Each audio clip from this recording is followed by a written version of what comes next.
Friday edition of the A-Side Live Chat on MMAfighting.com. As we always say, one day feels like a week at this point in time. So, what it's been 2 months since the last time we saw you guys. Then this past Wednesday, God, days, man. We had WWE superstar Jack Kelleher on. Petesy, I know, enjoyed himself. But for this week, the OG Crystal fighter Brian Kelleher joins us. I don't know what side of the screen he's on. So, Brian, what's life been like in quarantine for you lately? Stuck in New York, Long Island, right? Not in the city, I hope. Yeah, Long Island. It's been nuts, man. It's been a stressful time. I can't lie. Just we're trying to stay in shape and try to figure out like when will I fight next? Should I try to stay ready in case this fight island comes about or whatnot? Like it's a really confusing time. So it's hard to know what's coming up ahead. Petesy, what have you been up to since Wednesday? I think a little bit of news broke in the last 4 to 8 hours. I'm sure we'll get to. But how's your mental psyche across the pond over there? It's not great, José. There's been a slow deterioration in my mind for the last week, and we're kind of hitting the climax of that now. So yeah, great. Well, as always, I know Brian knows the routine. This is not our podcast. This is your guys' podcast. You can go ask any question you want. You can go on MMAfighting.com, find the post on the site, leave your question there. The ones in green will get prioritized, but I promise we'll try to get as many questions as we can. Or you can just go to Twitter because that's what everyone is using nowadays because my mentions are constantly being blown up, being blamed for all sorts of things that I've had nothing to do with. It was you, José. It was you. We know it was you. Bad. Don't shy away from it. My fault, guys. My fault.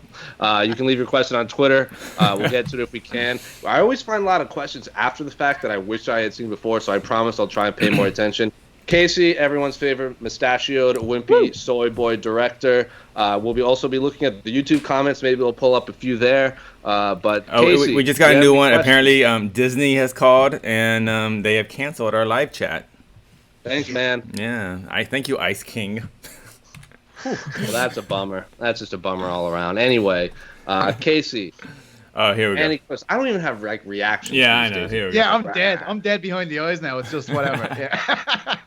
From Sean Denny. Sorry. I didn't want to start off this one, but let's just go all in right now. Here we go. Oh, boy. From Denny Rants on Twitter, long-time commenter. We're starting things off hot. Hashtag the A-side. How did Dana White manage to paint himself as the victim in all this?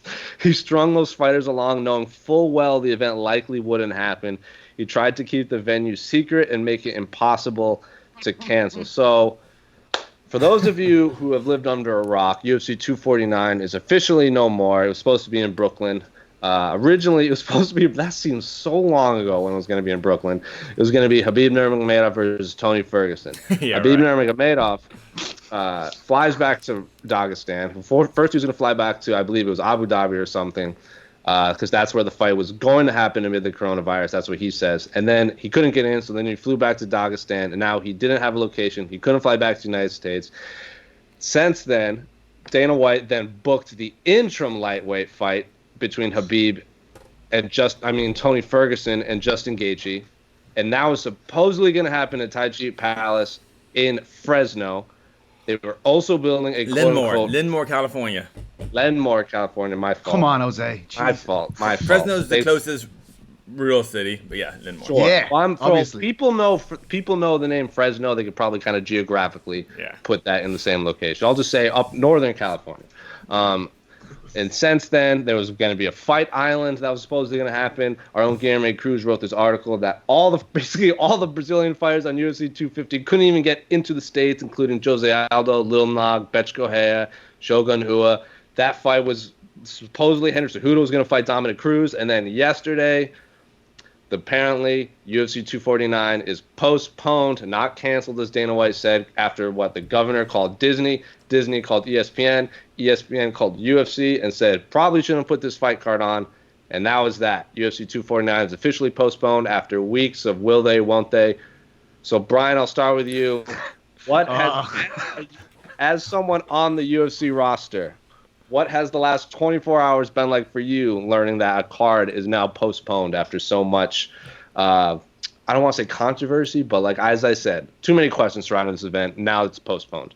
Yeah, it's been crazy, man. I feel like as fight fans and the hardcore fight fans especially, like, just completely forget about like the safety and the right thing to do. We just like selfishly want to see fights. So there's a lot of people out there that are like, man, like, we want this to happen, like, let's go, like, kind of cheering for Dana White. But then there's like the rational people out there that are like, well, this is not the right thing to do. This is craziness. I don't know why he won't just give in.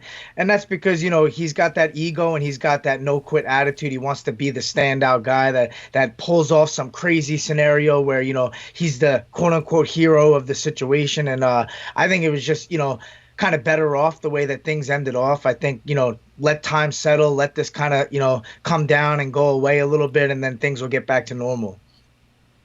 So you were in the mindset that this probably wouldn't have, like, we've talked to a few fighters and they were saying that they can't even, they didn't believe the fight was going to happen considering what was going to, like Casey has been saying every day is a different, like, more things happen. Like, we had all these interviews we did 48 hours ago of fighters talking about, like, Francis Ngannou was on What the Heck and with Mike Heck, and he was talking about fighting at UFC 249, and now he's not fighting at UFC 249. So did you believe this fight was going to happen, like, say 7 days ago? Were you in the mindset like, I don't think this fight card is going to happen, considering every single day more and more stuff comes out? I honestly thought it was going to go down with the way things were going, about a week ago, with the way Dana was acting. He seemed like confident. You can't tell with him, and I feel for the fighters though that were on that card, that were like, cutting weight in that process where they're like getting ready to really fight someone, and their mind state and everything, and then they got to deal with like, when am I going to fight now? Like, those are the guys that I really feel for, because they got to deal with that whole situation firsthand. Petesy, what's life been like for you the last 24 hours after learning UFC 249 is canceled, considering many fans blame us, the media, for this cancellation? I know you love that narrative. Yeah. Well, I mean, I don't understand how that could be the case. Last week, I think it was at this time last week, we were responding to criticism that we hadn't done enough for the fighters that were dropped from the UFC London card. We hadn't been giving out enough about the amount they've been paid. Are they going to get paid? Even though we had featured several articles on the site at that point already about the fact they haven't been paid, and many MMA media members have come out and spoke about that. This week, we're so critical that we've cancelled this whole thing. Which one is it? How did it change in a week? Was that just a rousing response to you saying we weren't doing anything for UFC London? I don't understand it.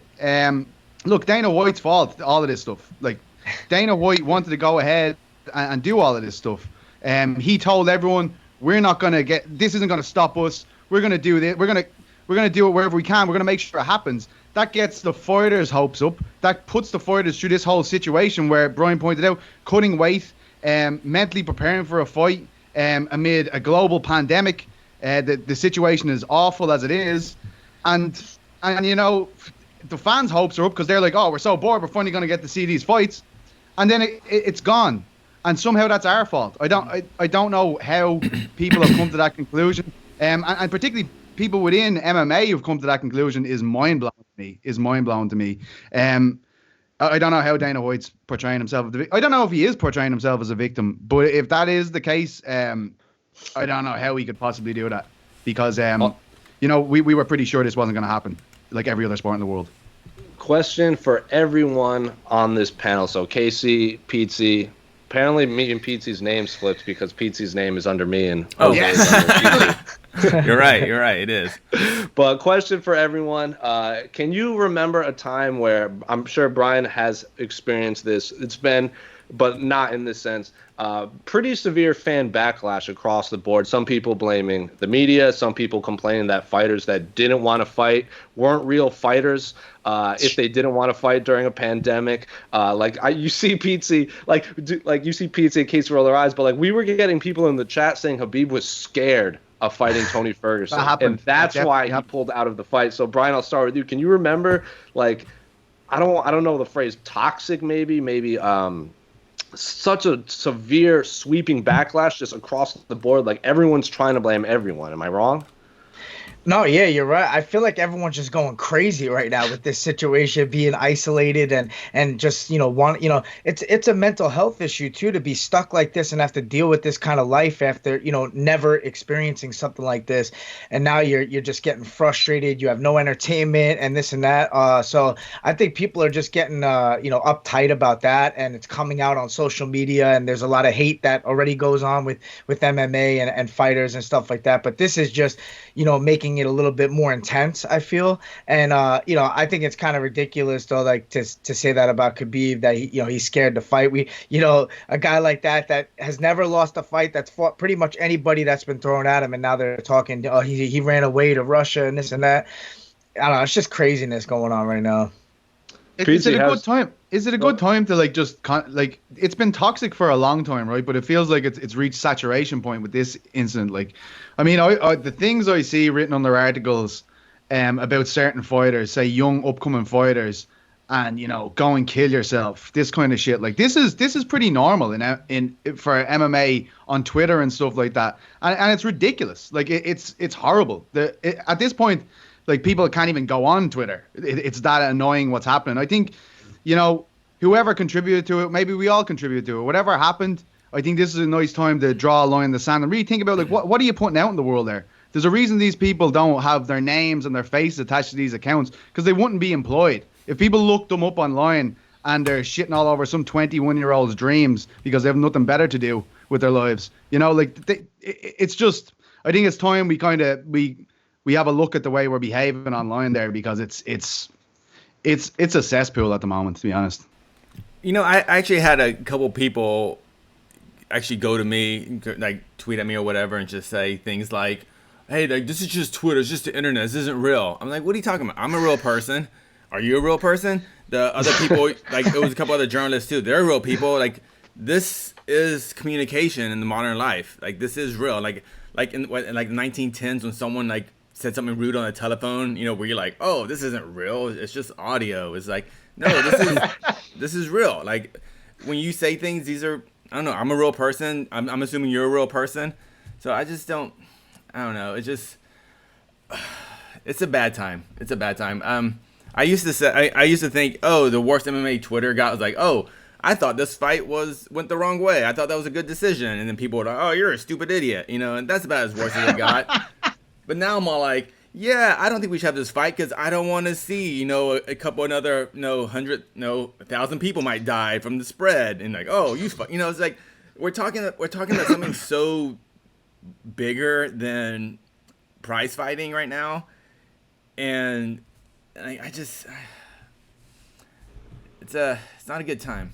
It's not, Brian, if these fights were going on, would you have still going on, and this wasn't postponed, and the UFC called you up for a fight? Would you take a fight? I mean, Stephen Thompson spoke with our own Mike Heck, and he said he doesn't know if he would, because his reason was he lives in South Carolina, and there's a quote unquote lot of elderly people in South Carolina, and he also teaches kids classes. He didn't want to bring that back. Same as Joe Lozon, his wife is actually a nurse, and he didn't want to get sick and then possibly give it to her, and then she brings that to the hospital. So you see these fighters are thinking of more than just fighting. They're thinking of, like, the bigger picture. But you yourself personally, would you take a fight if the UFC called you right now? Yeah, well, it's hard to say, because, like, with this, fighting is such a selfish sport. We're used to being selfish with this, but at this moment, it's kind of like you got to take yourself back and look at the big picture. And with me, I got my parents here and stuff, and I think that's my main focus. Is like, it'd be selfish for me to go into the gym and get some training partners together and try to really prepare for a fight and take the risk of me getting sick, which I might not, I might be asymptomatic and not feel a thing, but then I pass it on to, like, my parents or someone else I come across, and then you got to deal with the guilt of what happens if you get someone else sick. And that's my main fear. So for me, it's hard, because at one point I look at it as, this is my job, you're going to tell me I can't go to work. But then at the other side, I'm like, well, I fought in January. Like, for me personally, I'm okay. Like, money-wise, I have a lot of money saved and I've been smart. But some people aren't in that case. Like, they're desperate to fight for money to feed their kids. So how are you going to tell them don't fight? Yeah, like, I mean, we've talked about this a lot, Brian, over the last few weeks. And there's a major difference the way the athletes in MMA are speaking about this compared to every other sport, right? Like I was saying, Wayne Rooney, who's a famous soccer player, he's on probably like 100,000 a week. And when they asked him, like, "Oh, are you desperate to come back and play football?" He's like, "No, like, not until everything's safe. I don't care." But like, I mean, we don't want to go back until everyone's safe. If MMA fighters were getting real money, real proper pay, we wouldn't have a lot of these complaints happen. I really believe that. Like, I mean, if they were compensated the way other professional athletes were, I don't think we would have MMA managers on Twitter saying, "Damn you, media! You know, you ruined it all." I think that's a big factor here as well. There is like as you said, you've got that a bonus there, so it's not as a pressing issue for you. But I can fully understand fighters being online and getting frustrated. Like we want to fight, we want to earn money, right? Like I think that's a big situation, a big part of this as well. Yeah, and it's a scary time with that said, because of the fact that, you know, the unknown, the fear of like, when will I fight? If I don't fight right now, you know, how many months will go by? And then they got to book a lot of these guys that were already booked. They got to put them first on the front line. So anybody else is going to be put on the back burner and might have to wait even longer to get a fight. Well, yeah. Well, I got a lot, like I follow a lot of I have a lot of friends in like other sports, covering various other sports. As Petesy said, like Wayne Rooney wasn't in a rush to get back. I know there's some basketball players in a rush to get back, considering their season was paused midway through, and they were like in that mind. Like it would be like a fighter in the middle of fight camp, their fight gets canceled. They're obviously going to be upset because they're in the middle of their sport. So like, athletes like LeBron James saying like, this is a bummer just because we were clicking on a certain level and now we're off. But baseball hadn't started, football hasn't started, but those contracts, a lot of them are guaranteed. I think a lot of contracts in basketball are guaranteed. Football, the NBA actually just said that everyone's getting paid, you know, the staff. So they just... The thing with baseball was a lot of the minor leaguers make so little money during the season that a lot of them have jobs outside of baseball, and they weren't getting paid because they weren't like on the major league rosters or anything like that. I don't know the exact why. So a lot of professional players are like paying or like giving money to like from their contracts like to minor league baseball to pay them because they remember that grind. So but MMA, like Petesy said, it's a weird sport. Like Ashley Evans Smith, she was on our show and she flew to London for the fight and then had to fly back whenever she found out her fight got canceled on social media, flew back, and now she's like, I don't even know if I'm getting paid, and I flew all the way to London and didn't fight. Like, it's not her fault she didn't fight. So she stole medical supplies, so she deserved that. No, I was kidding. That was so convincing as well. I was like, oh shit. I was just like, well, buckle in right now. We gotta go. I imagine, Brian, you're probably happy you weren't in the middle of fight camp and you got your fight in before this pandemic hit. Oh yeah, like it honestly, like timing wise, it worked out perfect for me, and it's crazy because I got like badly sick on the way home from that fight. Wow. I think I mentioned this, but like I might have, for all I know, I had it because it was I was like 102, 103 fever. Jesus. Then it was like sinus stuff and a cough, you know, and it's like all the symptoms that I'm like, maybe I had it before they named it. I don't know, because I was coming home on the plane and I started feeling sick. But yeah, like timing wise, you know, it was perfect to get a fight out of the way in January, get the bonus. Like I could not fight for like till the end of the year and be okay. But you know, a lot of people can't say the same, so I feel for them. And a lot of fighters are finding out they're no longer fighting the same way we're finding out. I think Eddie Wineland found he was supposed to fight Chito Vera on the Columbus card, and then found out he was no longer fighting Chito Vera at UFC 249 when Dana White unveiled the card. Like UFC.com put the graphic out, and it said, I think it was like Ray Borg versus Chito Vera or something like that, and Eddie Wineland's like, well, I guess I'm not fighting Chito Vera anymore. Like, thanks for letting me know. Oh my god, man, that's terrible. What? Why doesn't UFC call fighters? Like this has been this has been a reoccurring theme, seriously, for the last decade. I remember this just working in MMA media, and it's always like every level of fight, big fights, small fights, you know, curtain jerkers, main events. Everyone's like, I found out through the media. I found out through Twitter. I was taking a dump. I looked at my phone. I'm like, oh, fight's off. You know, like yeah. What is that about? Like, the UFC manager event, and he didn't know. Like that like that's what you're saying. Like big fights. I mean, that was the co-main event, the UFC London. And when he was on Eurobash, he was like, I didn't even know that was off. So it's you know. It's crazy. Brian, like, As fighters, we're like the outsiders, and like the managers kind of do the middle work, and sometimes we don't even know like what is what. Like, are we getting the truth here, or like, you know, did they negotiate this the way we wanted it, or what happened in the middle? Sometimes I like fights fall through, and like I don't really hear anything, and I have to almost like, hey man, like what's going on with that? Oh yeah, no, it's not happening. Jesus Christ! Like going back to Ashley, like when her fight with Molly McCann fell out on the UFC London card, like they started DMing each other. Like, are we still fighting? And then that's like, so they were finding out the same way everyone was finding out. But when she said that, it just honestly didn't surprise me. Like, it's a problem, but I've seen that, like Casey said, it's happened enough times that it didn't surprise me. Yeah. Casey, any other questions from our lovely listeners? Oh, we got a bunch of them. We got a bunch. Hold on a second. I definitely don't blame us. Yeah. But actually, we never really answered the actual main question. But Dana White painting himself as a victim, and actually, I don't think he painted himself as a victim. Yeah. I think if anything, he painted himself as someone. I'm working tirelessly to get this to happen, which I believe he did. But my only actual real criticism for Dana White is like I really felt he gave fighters and fans false hope, in the sense that instead of just saying like this is a long shot but we're going to try our best, rather than saying, you know, which is the truth, it was a long shot but he was trying his best, and it was just a lot of false hope, and I feel the fans kind of got a little hurt by that. I don't know if he painted himself as a victim at all. I mean, I went on that Instagram live he was doing, and when he hung up, he looked so heartbroken and dejected, and his words were like, "I'm gonna go sleep for 3 days. I'm really tired, guys." Like, he genuinely looked like he hadn't slept in a week, and then when this fell apart, it broke his heart. So I don't know if he painted himself as a victim. That I personally seen. Right. Is this a question that you're putting up? Casey, it's a YouTube from Ice King on our YouTube comments. Which 3 current active MMA fighters would you pick to save the Earth realm in Mortal Kombat? Who would you pick? Keep in mind that the final boss would be Goro, a.k.a. Francis Ngannou, with Henry Cejudo on his belt. Well, I have never played Mortal Kombat in my entire life. I've never. Like, I didn't grow up with video games, so I understand it's a ladder process where you fight and move up. So, Petesy, I'll start with you. 3 current MMA fighters would you pick to save Earth in Mortal Kombat type tournament? I'm gonna bring Boom first of all, because maybe we can evade the violence and he could rap to them you know what I mean, and calm them down a bit and be like, oh, hang on, you guys are actually all right, and I'll be like, yeah, we don't even need to beat the shit out of these guys. I'll sing to them, get them relaxed. Yeah, beautiful, you know what I mean? We don't even want to start the violence here. Play them a little, you know. Oh. Hey, wait.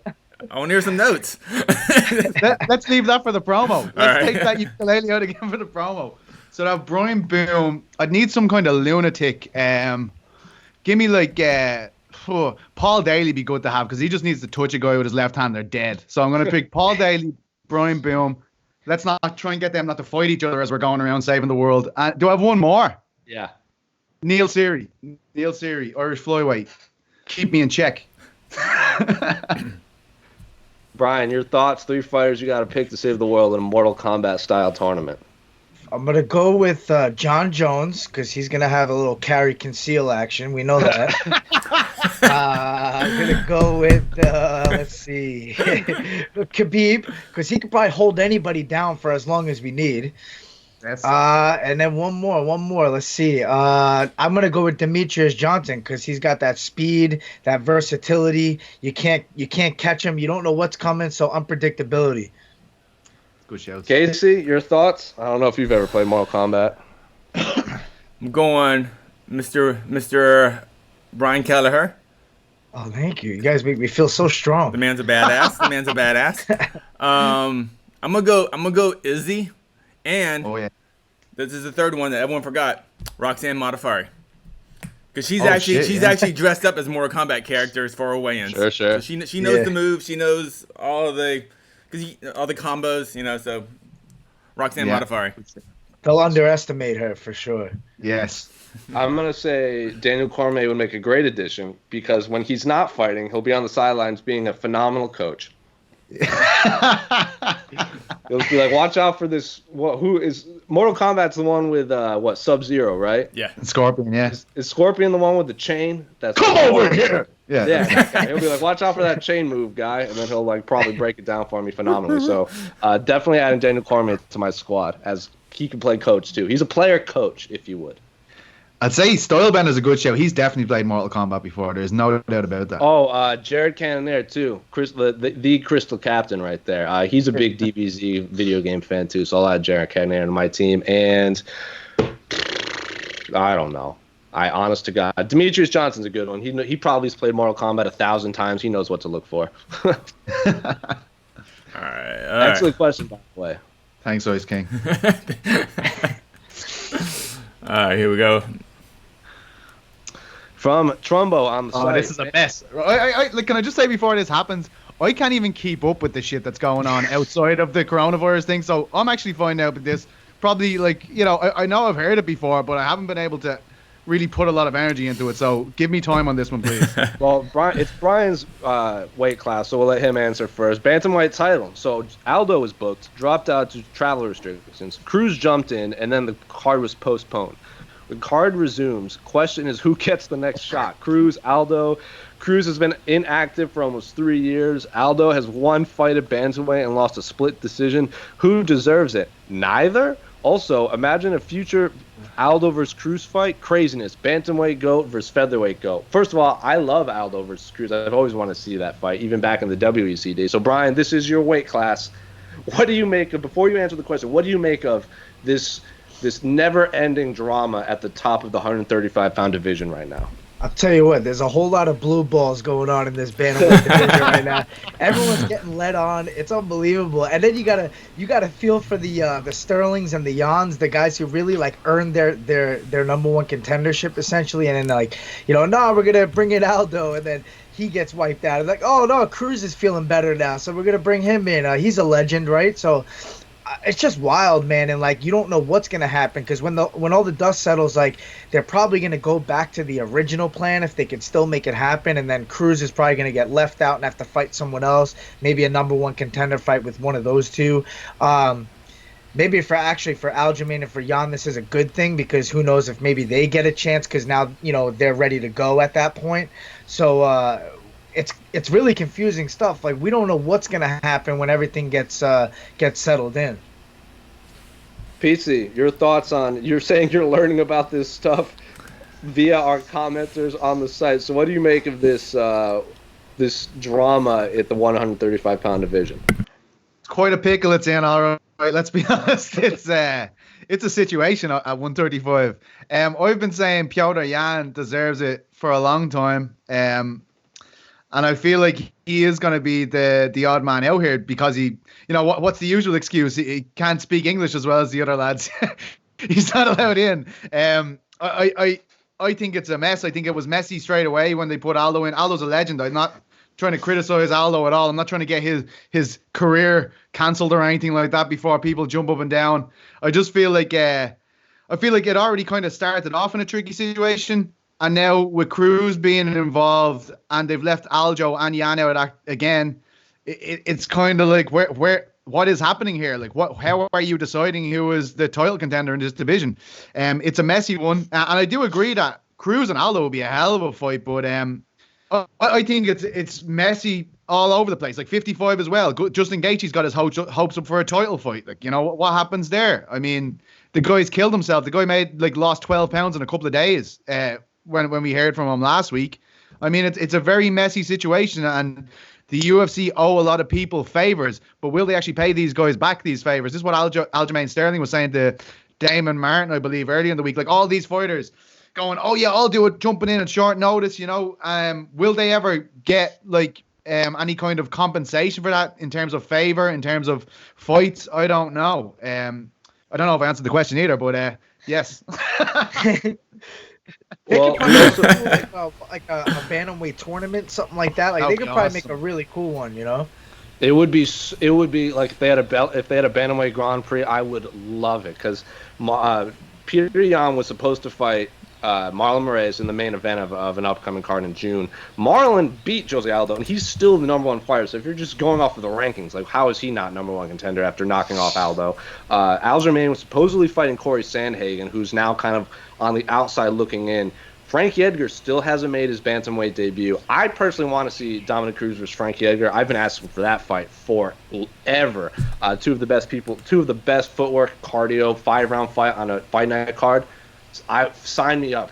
I want to see Aljamain fight Peter Yan very badly, considering those, like, if either one of those two were getting the bantamweight, if either one of those fighters were given the title shot over Aldo, like, I know PT has been calling for Peter Yan's title shot longer than anyone I know. But if they gave that title shot to Aljamain Sterling, I don't know if he would complain because he's also put in a lot of the work. Yeah. No, they're in level pegging. They are right there, 1A, 1B. If they fought, the winner of that, there's no question they get the next bantamweight title shot. And I just selfishly want to see Frank Edgar fight Dominic Cruz, two guys that hadn't, like, Frank Edgar never fought a bantamweight. Cruz wants a big name when he comes back, doesn't get bigger than Frankie Edgar. And then Cody Garbrandt supposedly still has to fight a Sunset, and then he's going to go back down to flyweight. So there's a lot of things that can happen in the bantamweight picture. But I like Brian's idea. I want to see a Grand Prix so badly because you can't argue with the tournament, right? Like, we always talk about these rankings. You can't really argue, like, you beat this guy, you move on. Mm-hmm. Yeah, I love it, and it's also a great way to. It's also a great way to introduce fighters, like the higher echelon fighters, to the broader public, right? Because I think a lot of casual fans would tune in to see a tournament in that respect, and then, like, they're seeing these big name guys, like, even if there's a Faber involved, you know, Aldo. These guys are legends of the sport, synonymous with the sport, and it gets to bleed in a whole new generation of bantamweights. I think it's a brilliant idea, Brian. You're a genius. Also, Brian, before, I know this isn't going to be a question from the fans, but we had this question. Who was it? When Joe Lozon was on, someone asked. TJ Dillashaw says that the UFC is going to give him an immediate title shot whenever he returns. You're already shaking your head. What do you think about that? Well, the funny thing is, I completely forgot about Dillashaw. Like, he's another one. Like, that's why the tournament's such a good idea, because they can clear up all this confusion in a legitimate way. Like, you know, after the tournament's said and done, nobody can really complain what happens at the end. Like, okay, you deserve it. Like, you ended up here from beating all these guys. So, man, what is a real punishment here? Like, get paid millions of dollars, right? Like, and then, you know, get popped for steroids, have, you know, multiple businesses due to having all those millions of dollars, and then coming back and getting an instant title shot. Like, great. Like, put some EPO in my system. Also, I just want to say, if this whole scenario that we've talked about, I've kind of people are going to comment like, oh, who does José Aldo going to fight in your scenario? José Aldo versus Uriah Faber 2 at bantamweight. I wanted that fight in December. I thought that should have been the fight in December rather than Aldo, Marlon, and Faber. Yes. I love Aldo Faber at 135. That's WEC days. WEC never die. I'll say that forever. Casey's having a blast with these noises over here. I'm just waiting for someone to chop up Brian just talking about EPO and putting it under every USADA article ever. Put some EPO in me, for Christ's sake. You get a knock on my door any second now. So Brian, like, if they do that tournament, I think you and TJ first round. I think that sounds pretty good. Hey, let's do it, man. Let's do it. I wonder what's going on too with USADA right now, because I'll be honest, like, nobody's showing up at my house in quite some time. I don't think they want to deal with any closed distance with I would people, imagine. so. We released a statement from them on our site. What was it? They basically said there's no USADA testing right now, right? Is that correct? Yeah, They're now's doing the their time, best. guys. They're doing their Well, best. luckily Doing for their us, best. Yeah. Luckily for us, like, you can't test positive for crystals, Brian, and we know that's all you're taking into your system. That's fine. Yeah, 100% Tiger's Eye right here. Unbelievable. Oh, yeah. Well, Oh man, I just discovered the sound effects button. Sorry. That's amazing. Coming. Casey, any more questions we got? I know you said we had a bunch. I quit paying attention. Sorry. Hold on, just joking. We got a lot more. Let me take that one off. Thank you, Trumbo. I'll always look forward to your questions. He's one of our commenters every single episode. From Coffee Man 808. The world of MMA aside, since it's not existent at present, any Netflix recommendations at Jose Young? There's an S in Jose Young's, by the way. People always forget that. Petesy, Carroll, Brian, boom, hashtag the A-side. So, Petesy, I'll start with you this time. Any Netflix recommendations? I have a feeling I know what you're going to say. I mean, we've gone through Tiger King. Everyone that knows that it's important viewing in this time. I still haven't seen it. Boo! Play the sound effects, Casey. Wait. Say it again, Jose. Have you seen it? I still haven't seen that tomfoolery that you call a show called Tiger King. Feed them to the tigers. Oh, yes, that's exactly what I needed. If you haven't watched it, I know it's been out a while already, but I thought it was brilliant.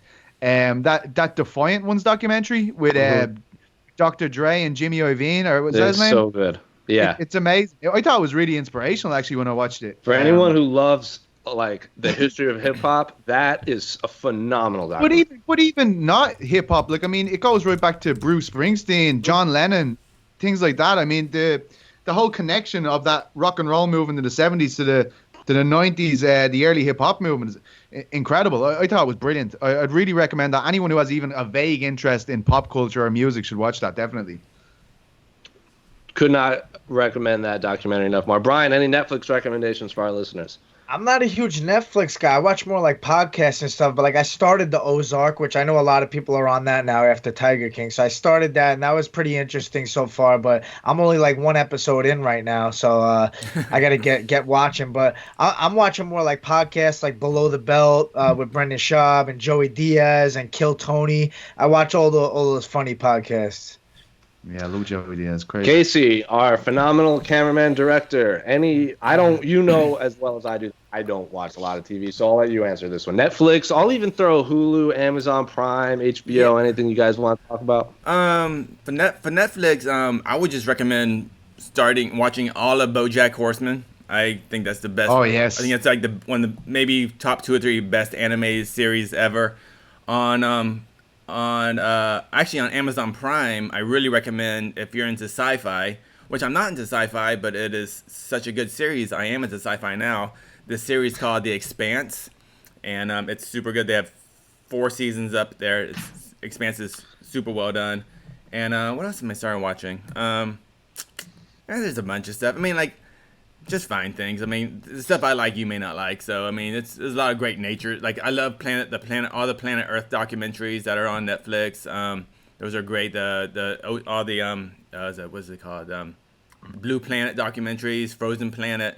All these just incredibly well made, written, incredible cinematography. All the Planet Earth, Blue Planet documentaries. I highly recommend watching those on Netflix. All the Attenborough stuff, right, Casey? The what? David Attenborough doing all the narration on those. He's amazing. Yes, sir. I would say what's the vampire movie show that I watched at your house? I forgot. Yes, it's on Hulu. Watch What We Do in Shadows.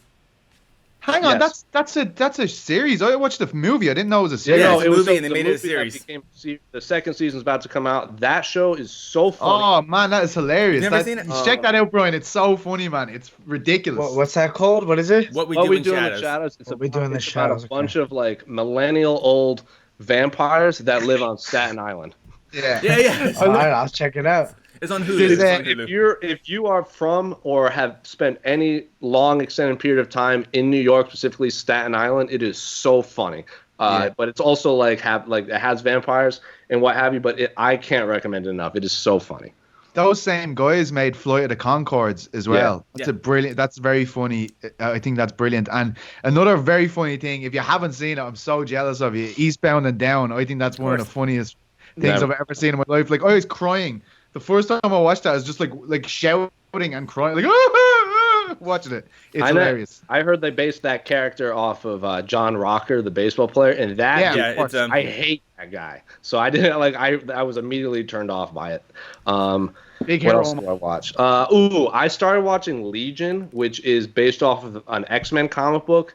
Holy crap, Casey, you got to watch that. I watched the first season. I didn't like the lead. The lead character, kind of the actor, kind of annoyed me. The first season is the worst season. Oh, it is. Okay. by far. Because you get Well, they that's actually their get a fault. budget That's in the their second. fault for doing a shitty first season. Why are we gonna watch the second season if the first season is shit? Well, I'm pretty sure they thought it was going to get canceled after season 1, and then people Jesus. really liked it because it ended after season 1 pretty much. Well, it almost did. It has a lot of characters from What We Do in the Shadows is in that too, and the documentaries on Nas on Amazon Prime is phenomenal. He's one of my favorite musicians anyway, and the documentary on Chris Claremont, one of the great X-Men creators, also on Amazon Prime. Couldn't recommend those two enough. Whew, that's enough. But that's pretty much all the recommendations. shows I watch. Period. Anyway. Thanks for the question, Casey. Any more? Oh yeah, I got a great one coming up. Hold on. I can get rid of that one. Where'd that question go? I lost it. Talk amongst yourselves. Oop. So everyone noticed that Pete's not wearing a hat. Oh wait, this question's so small. Can you read it? From Frankfurter, Golden Grams, Lucky Charms, or Fruity Pebbles? Well, Fruity Pebbles is immediately out of the race for me. What? I'm not a Fruity Pebbles guy. 'Cause they got the Fruity Pebbles with the marshmallows now, though. That's my jam right there. Cereal has changed so much. I don't even know.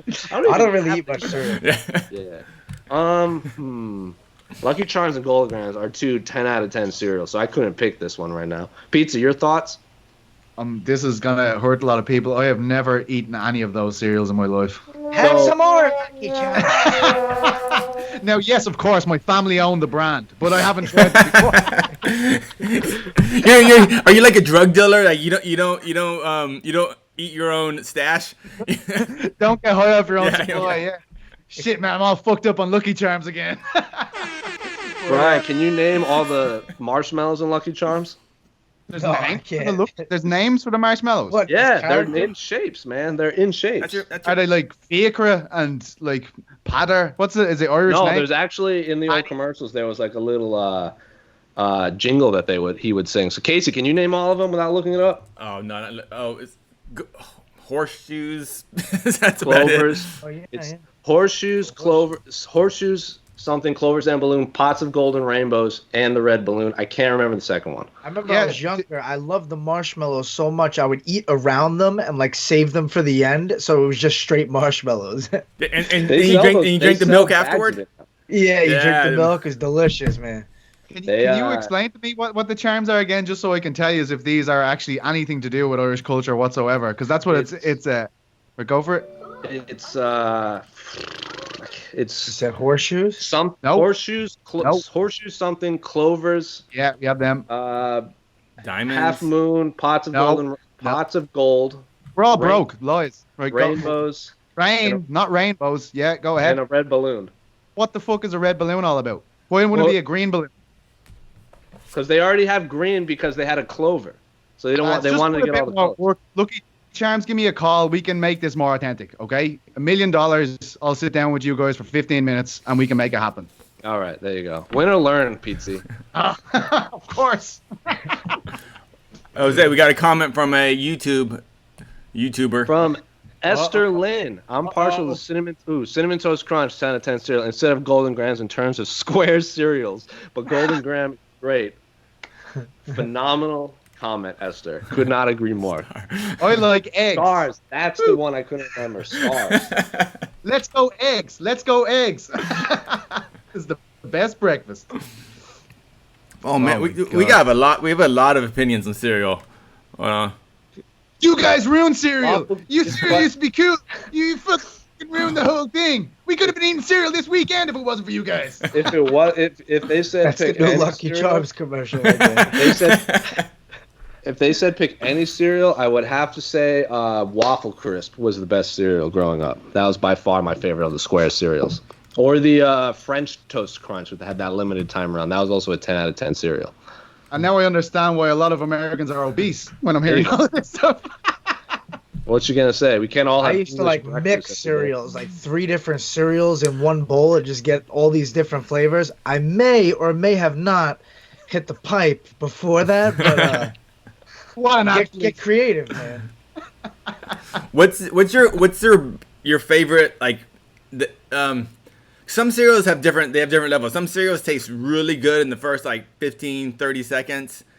some cereals taste better after they've been kind of soaking toward the bottom, the bottom of the bowl for a little bit, like there's different levels. Cereal talk. Yeah. Yeah, Fruity Pebbles taste good for your first spoon, and then they're terrible. Yeah, after. but 3 good bites of Fruity Pebbles, then it just goes downhill. Yeah. And you have They 0 good start bites sogging of up. Fruit Loops. Fruit Loops are the worst. And I like Captain Crunch, but it cuts my mouth up too much. I know Pete cares so much about. Gums. Fucking hell, they cut your mouth up. Yeah, man, they're all like jagged. It's like eating a bowl of shrapnel Talking with about- milk on. We're talking A bowl of Jolly Ranchers or something. Captain Crunch Mouth? Captain Crunch Mouth? Yeah. Yeah. See, exactly. Casey knows what's up. Yeah, I also like, got no. I have scars on top of my mouth, I think. Yeah. So Just have scrambled eggs, guys. So pizza, here we go. Here are all the marshmallows. I got them. It's hearts, stars, No. horseshoes, clovers, Yeah.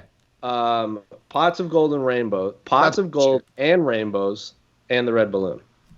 Literally clover and nothing else. That's all you got right there, guys. They just must have got an Irish fella shift face, and they're like, "Here, what's Ireland?" He's like, "Red balloons? I don't know. You're gonna keep on giving me drinks if I keep on randomly naming." Wait, things? are you suggesting an Irishman got shit-faced? What is going on here? They should just have like fucking Guinness, but the trademark issue would be horrific. Master Lynn also chiming in. Captain Crunchmouth is a real thing. 100% it's a real thing. yeah. Every time I eat it, I just don't want to eat anything for the rest of the day because my mouth is just all carved up like a fucking jack-o'-lantern. Tins of Coca-Cola do that to me. It feels like my teeth are talking to me after I have one. Like it's just like, it's so bad for your mouth. Oh, wait. You know what? I like this question, and we can adjust it for Brian. Can you read it? Ooh, best and worst fight night meal while covering events or fighting. So, Oh, yeah. Brian, what was best and worst fight night meals for a fighter, I'll say? Fight night meal? Well, for a fight, like if I'm actually fighting that night? I guess Yeah. your post meal maybe. Like, Oh, post-fight meal. We're talking like all the carbs, like pastas, pizzas. is there one in particular that you just kind of remember? Like that one, like, oh, that when you had that first bite, like this is my favorite food I've ever had. Not one specific, because we go to the green room and there's like a catered whole, like all different variety of foods there. But I'm a dessert guy, so I go to like the cakes and the cookies, and I'll be dipping them in milk and stuff like that. So Yeah, when we had the green room, I mean the catering for a media room, I'll get my plate, but then I always eat a dessert first. but then you don't even want the plate after. Yeah. Like that. I always like being in the media room. I don't know, like I'm sure Petesy's seen it too. I know Casey's seen it over the years, but like as soon as a fighter walks by, depending on, they don't do it much in Vegas because the catering is in the back and the fighters come in from the other side.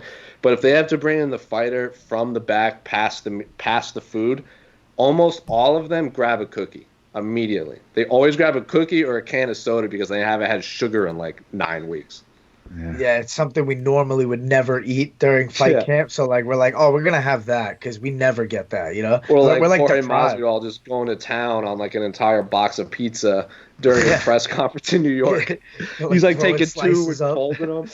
I love it. Brian, have you ever like just I guess maybe messed up and like after weigh-ins and just ate the wrong meal and like that night or that morning you're like, oh man, I fucked up. Oh yeah. Yeah, I have an experience where after a weigh-in, I went deep, but like my mind was just eating for me. Like I was eating boneless wings from like Buffalo Wild Wings and like just like sweet potato fries and like all these fried foods. And this was like after my post-fight meal, which was at an Italian restaurant. So like I had already, filled up on Italian pasta, which I don't even eat that in fight camp. I just wanted that because I'm like, oh, I don't eat this. And I threw up all night. Like I was like throwing up till like 3 in the morning. It was crazy, man. How'd the fight go? I'm trying to think which fight that was, if I won or I lost. I probably lost that fight. I don't know. Does that make? But that's got to kind of. I always feel like when there's big weight cuts and everyone goes, well, I guess that fight's happening. When they weigh in, I go, dude, wait till you don't know that fight's happening till the morning, but these big weight cuts and stuff. Because you get scared. I mean, not scared, but you get nervous. Like it's like, oh man, like I have to get in a fist fight in a cage in a few hours. It's like, is that like really weighing your mind as you're eating that night, Brian? Yeah, Actually, not so much because like I feel like we're so, like from the weight cut, we're like so excited to be back to our normal selves that like weight cut night, we actually kind of like forget that we're fighting the next day. And then after like you get back to normal, you're rehydrated, you're feeling, fully like yourself. Then you realize like then it hits you because now you're no longer focused on that. You're like, oh, okay, like tomorrow's gonna be a serious day for me. Like this is going down. Like then like the nerves come in waves. But I feel like the weight cut night, I'm like just so happy to be drinking fluids and like eating real meals again. So it takes my mind off of it. Well, one of the interviews I've had in like this was a long time ago. This is when Ryan Bader was still in the UFC, and it stands out in my mind. When he cuts weight, he was saying he doesn't like to have solid food for a little bit, like it's just all the liquids. And then he was going through his Instagram, and he was fighting, I think, on the same card as like Bigfoot Silva, who cuts from like 300 down to like 265. And Bigfoot was eating like a deep dish pizza right after weighing in, and Bader got visibly ill looking at it because his stomach shrivels up so much that he couldn't even think about eating pizza without getting sick. That's crazy, man. Artem Lobov has a great story from like his second fight, and he went in, he made weight. Did he make weight? No, it was that he made weight on the Thursday. Say he was weighing in on the Friday, and he's like delighted with himself, like, "Oh, this is great. I'm on weight." Woke up in the middle of the night and drank 2 liters of soda just down the hatch. Whack, whack. Had to do a separate weight cut then the morning of. And he said, like, he thought this was fine, like, because he had hit the number or whatever. He was inexperienced. And, like, he tells the guys, it's like 4 o'clock in the morning. And everyone's like, what the fuck have you done? People are, like, running over to his house and trying to do a second cut with him and everything. Ah, fucking madness. But this is the game we're in. All right. I got a question from the comments. From Joseph Boza, what date do you think cards will be put back on? Brett Okamoto was on Get Up this morning and thought UFC 250, Cejudo versus Cruz, would be the earliest he could see UFC back. We talked about this a little bit on our reaction video, and I think that's May 9th. I think it was yeah. So someone, I can't remember, what might have been Alex Kaylee or Mike Hack, I can't remember which one, said Memorial Day. They wouldn't be surprised if Memorial Day came back. I said International Fight Week would be, I bet they don't want to miss that. So, Brian, when do you think the earliest we'll see UFC back on TV? I don't know, man. I wishful thinking. I'm gonna go with June, hoping that the weather heats up a little bit and things die down. If people do the right thing and isolate themselves. I would imagine, they say this is like the peak of the virus and it's the worst time. So I imagine people are kind of like, staying inside their houses and keeping away from people, social distance, all that. So if everyone is doing the right thing, I would hope by June. I hope because if it's by June, that means we've gone past the worst part. I think Casey said it best on a reaction video. Like having it back by, like I hope it's back by May, because that means we've gone past the worst of this scenario. Pizza, you weren't on the reaction video, so when do you think we'll see fights back on TV? I know a lot of people are going to find this hard to believe, but I, in fact, am not a scientist. So I don't know. Guess what? Scientists don't even fucking know. So I don't know. September, fucking maybe July, June. Who knows? I don't have a clue. Like Jesus Christ. I'm just in the business of getting MMA events cancelled, not deciding when it's going to kick off again. For Christ's sake. You don't know until you know, right? Because science just keeps changing. So yeah, motherfuckers keep evolving the game. I don't think I think it's going to be at least 6 months before fans are actually able to see fights, though. Oh yeah, I mean, I was like I have a friend who is one of like high up in the social media department for iHeartRadio, and I was just talking because we have like he's always having to travel to concerts. And we were talking, just like comparing like being off the road covering fights to being off the road covering like concerts and festivals. And he's saying that he's talking to like managers of musicians, and they're saying October is when they're going to probably start having concerts again. So if there are fights in the UFC, I think Casey hit it on the head. They're not going to see fans in attendance till like late 2020. Like if it happens in 2020, late 2020. So but if fans, in terms of actual fights inside the Apex or empty arenas or wherever, I hope by June. I really do. It's going to be weird for a while, right? Yeah, well, here's the difference between fighters and musicians. There is no Music Island. There is no Music Island. That's true. Sorry, musicians. Sorry you don't have a president who cares, but we have Fighter Island, guys. So God knows. It's probably going to turn into like an annual thing, too. Like That's what I was about to ask, Brian. What are your thoughts when you hear Fighter Island? Like, would you want to fight on an island like that? I mean, it'd be pretty cool. Like, that's an experience to tell your kids one day, like, hey, man, like, I went off to this crazy island. I had no idea where I was going, but I fought for the UFC, and one of my fights was there. And then, like, I feel like it really might become a thing where it's, like, once a year, you know. Dana likes to, you know, be an innovator, so.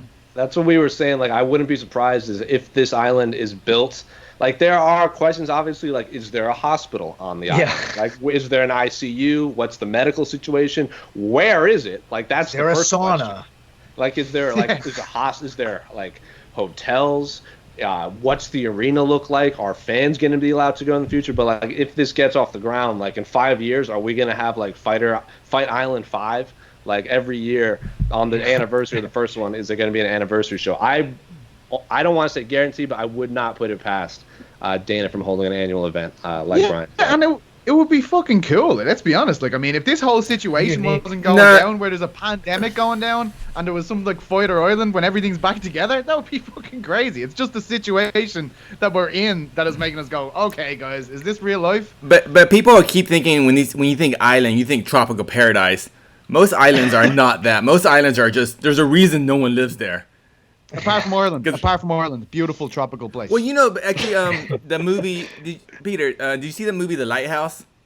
You remember that? Oh man, that movie is based on a story about an island that was off Scotland, I think. These basically shithole islands, and that's what most that's what most islands are. If no one's there after all these years of human civilization, if no humans are there, that means it's just a bunch of rocks.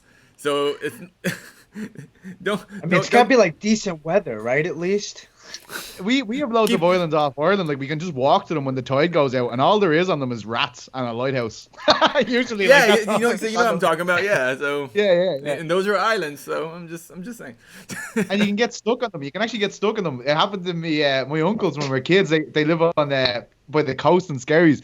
They'd walk out with a bag of cans and then start drinking cans on the island, and then the tide would come back out, so they had no way of getting back, so they just had to stay there for the night. Oh, islands. Brian, the last time we had Brian on, we missed this question, but how Irish are you, Brian? I don't even know. I'm gonna give myself. Yeah, we'll go with half. You know, just in case. But I know I'm half Italian, and then I would say probably like 20-25% Irish. But the Kelleher name is like. So what you're saying is we have 4 Irish media members on this podcast right now.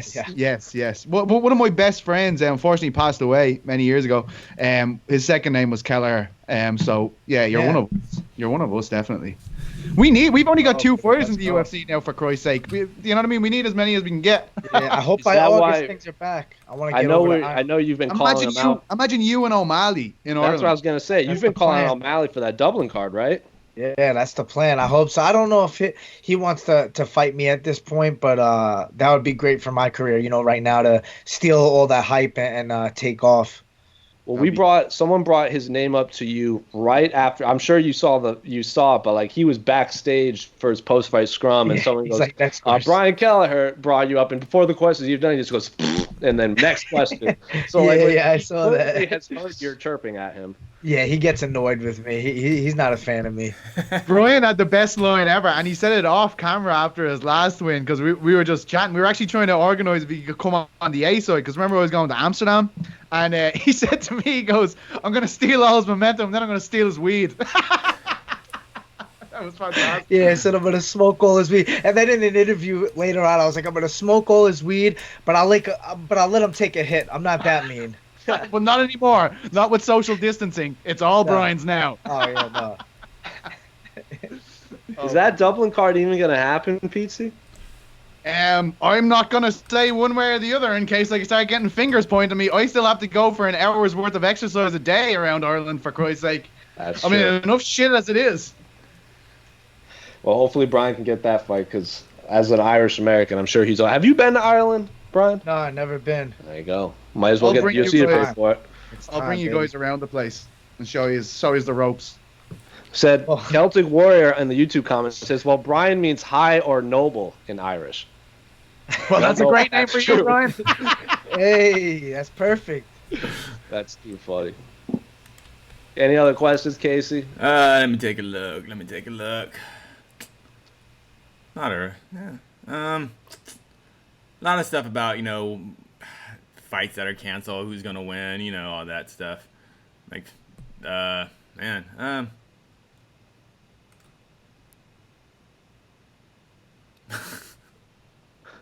I don't know what this anonymous dude 123 GSP ate a slice of pizza off the floor after a fight. I ain't mad at him. I don't know what that means. Okay. Fair enough. Thanks, mate. That was XM James. coronavirus. I'm just curious. What are your guys' thoughts on Juliana Pena versus Aspen Ladd? I know it got canceled, but that's a fire of a fight. I love that fight. I thoroughly enjoyed that. When they announced that fight, I was excited, but I thought that fight fell through even before the coronavirus happened, right? Didn't one of them get hurt or something like that? I have no idea. I have no idea off the top of my head. There's been a lot of other crazy things in the world of MMA, but I thought that was a banger of a fight when it first announced. Those are two very contrasting individuals outside of the cage throwing down too. Juliana Pena is one of those fighters that likes to get people's face, and Aspen Ladd is very doesn't say a lot before she fights. I'm really bummed because for this pandemic, because I really wanted to visit Aspen Ladd and do a video about her and her dogs. Yeah, like she loves her dogs, and like. Brian, should be you got any hiking. pets? Yeah, I got 2 chocolate labs. Oh, It's funny. beautiful. The one's a boy, one's a girl. The boy is like obnoxious, and then the girl's like real calm, and she listens. So I play favorites. Chiron G. Oja, I apologize for mispronouncing. Question: where Izzy and Yoel just practicing social distancing before it was cool? Oh, There you go. That's a wah, wah, wah, wah, wah. That's I love you. very good. Yeah. Amazing. Brian, you ever been in a fight that's turned into something like that, with just you and your opponent staring at each other for maybe even just 3 rounds? No, I cannot allow that. I don't think that's ever happened to me. Like that would piss me off, because it's like, what am I doing here? Like, I would just start going after the guy like hardcore, trying to finish the fight. Because for me, I always want to try to finish the fight no matter what. Whether it's submission, knockout. Sometimes my fights start a little slow, but once something happens, the fire gets lit, and I'm like, go. So as a fighter watching that fight in the main event of the last pay-per-view we've had, it's going to be the last pay-per-view for a while, are you getting frustrated watching that happen? Not really, because I'm such a fight fan, and I'm looking at details and specifics, and I'm completely understanding of the stakes and the styles that they fight and Israel doesn't want to pull the trigger because the power that Yoel has, but then Yoel doesn't want to just jump in because Israel's a counter striker. So I get it. I get the technique to it and why it was happening, but you're like, man, this is your chance to win that title, and eventually you got to go take it. You can't just expect that you're going to get a decision by doing barely anything. Well, like Casey was saying before this pandemic and fights are being canceled, the most toxic I've seen Twitter in a while was the fallout of that fight. Some fans blaming Yoel, some fans blaming Izzy, Dana White blaming Yoel.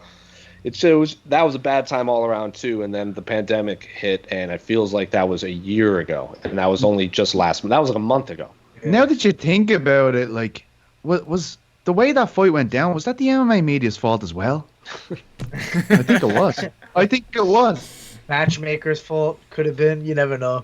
No, Well, Dana, I think it was our fault again. That was our hands up. We built it up too much. Yeah, we're assholes.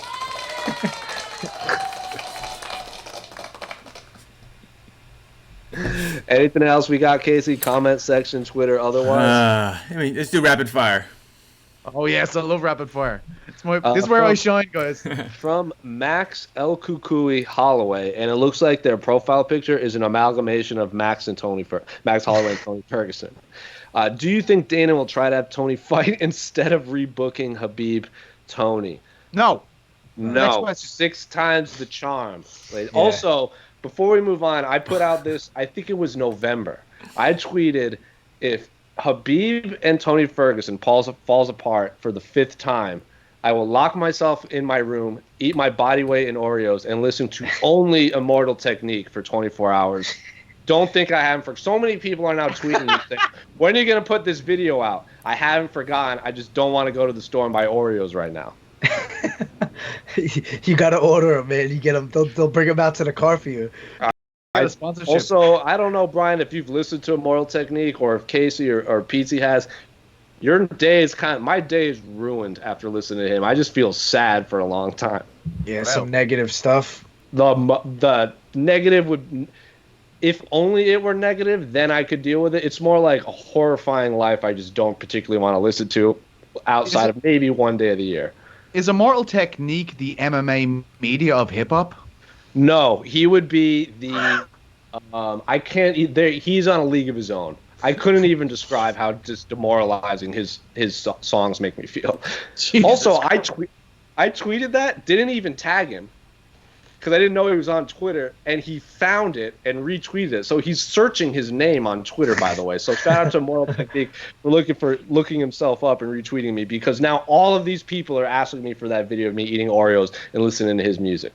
So do you think the one positive thing that comes out of this, though, is that Tony Khabib actually get rebooked, and now that happens? See, Brian, I like where your head's at. That's silver lining right there. And also, I think we've talked, I know Aljamain Sterling has said, you really think the UFC is going to do you favors. You have to wonder if Justin Gaethje's willingness to step up on short notice kind of benefits him down the road. Does he win the quote-unquote McGregor sweepstakes now? He was willing to save a card for the UFC.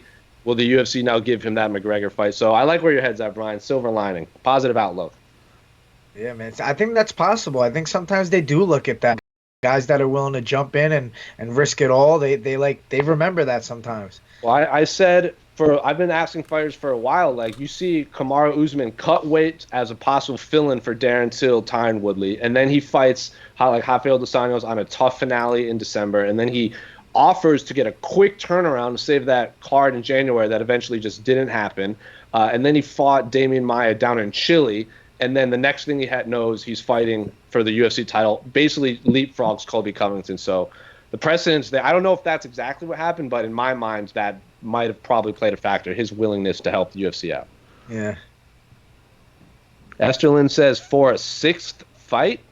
That assumes she means Habib Tony. I think I said the 5th. Book it for the 5th time. It's booking it for the 6th time. Yeah, it's 6 times the charm, right? Yeah, that's the phrase. The anticipation, I feel helps, to an extent. I know it's craziness 6 times, but how much anticipation that builds makes it better. What, we've said this a million times. The first time they were going to fight was a co-main event of a tough finale. The fact that this has fallen out so much, their stock has only risen and risen and risen and risen and risen. And now if this is the first fight back after a pandemic, big pay-per-view, it's going to be massive. Yeah, and the sense of occasion would have been completely stripped away. With no crowd there, people need to understand what it means to people that these two guys are finally fighting. And if it's a silent backdrop, and I know we can make all the references to Game of Death as we want, and how cool would that be? It's way better when there's 20,000 people freaking the fuck out that this fight is finally happening, All right, hey, rapid fire, come on. Who will come back first, Dana or Scott Coker? Dana, next. Dana. Yeah, I'll say Dana, 100% Dana. Next. Oh, sorry, that was faster than I thought. How many days a week are you training, and do you have a part-time job? Boom. 7. Frank Sorry. Okay. 6 days a week, sometimes 7 if I get bored, and part-time jobs with MMA fighting at the A-Side Live Chat. I like that answer. Next question. If your pizza's getting in, does Tony's Darce choke keep him up at night? No. Next question. No, it helps him fall asleep. Yeah. That's how it works. Submissions don't keep you up. They make you go to bed. There you go. Question: can Tony roll out of Habib's ground and pound? No. Next question. That's real rapid fire right there. I think he has a potential to it. Who wins Nunes-Shevchenko 3? Europe wins. Shevchenko. Next question. I'll say Valentina because I think she won the second one anyway. Yeah, I'll say Valentina. Why not drop Tony Habib on Fight Island and not let them fight until they fight? Could be a reality TV show. What does that even say? Not let them leave until they fight? Basically just throw them in the jungle and have them fight like Predator? Oh, And man. don't feed them, so whoever wins has to eat the other one. Well, Khabib said a real street fight, he could eat him, so... Yeah, I'll eat your face. Yeah. That was terrifying. That was terrifying. That was scary, man. I was genuinely What you mean? What you talk street fight? Oh, a man's face getting eaten is quite a visual. So, Tony Habib. What is this, Oxford? What is this, Oxford? What is this, Oxford? What is this, Oxford? World's most dangerous game style on Fight Island. I love it. Yes. All right, we're good. Oh, no, one more. This is an important one. Dog person, cat person, or ferret person from the Dog Ice person. King? Dog person right here. Dog. I've never owned any other animal besides a dog, so I'll also say dog person. Team dog. Yeah. That's a wrap on questions, Casey? Yeah, we wrapped. Well, thank you so much, everyone, Where's for our promo? joining this. Promo. Give me... That's what I was getting to. Oh, sorry. fool. Yeah, sorry. Sorry. Wait, hold on. All right, wait, hold on. Put egg on your face, Casey. Yeah. Well, thank you so much, everyone, for joining this Friday edition of the podcast. We put this episode together because Petesy and I got tagged in a few comments asking when Mr. Brian Kelleher was going to rejoin the A-Side live chat for a regrouping of the original Crystal Crew. So, Brian, as the guest of honor, as a phenomenal member of the Crystal Crew, the floor is yours for whatever you want to talk about. I know you've cut in a promo a few times on the show, so the floor is yours. Shout out to Team Crystal first and foremost. The Tiger's Eye. This whole pandemic started because I forgot this thing in my car in my gym bag. So and, I hadn't been wearing this thing, until I realized shit hit the fan. I'm like, oh, I gotta put my necklace back on. But yeah, man, thanks for having me on again. And somewhere over the rainbow, UFC will come back. Yes. That was amazing. That was fucking amazing. I kind of fucked up the plane, but That was amazing. No, that was That's brilliant. by I love far that. the best promo we've had on this show. Bring a 10 tear promo, to a man. glass eye. It's beautiful. I had to bring the uke back. Yeah. Well, Thank you so for much. those of you who joined us this week, thank you again. This will be on all the usual Spotify, Apple Podcasts, Google Podcasts, Stitcher, you name it, it's probably up there. We'll be back Monday. We'll figure out who our guest is going to be. Maybe we'll even do it on Facebook or Twitter. Who knows? Or we'll stick to it on YouTube. We have all the time on our hands to play around with the A-Side Live Chat. But thank you so much for joining us Friday. That's Petesy. That's Casey. I don't know where I am because Casey moved my orientation from the last few weeks. And, of course, thank you so much, Brian, for joining us. But until Monday, we're out.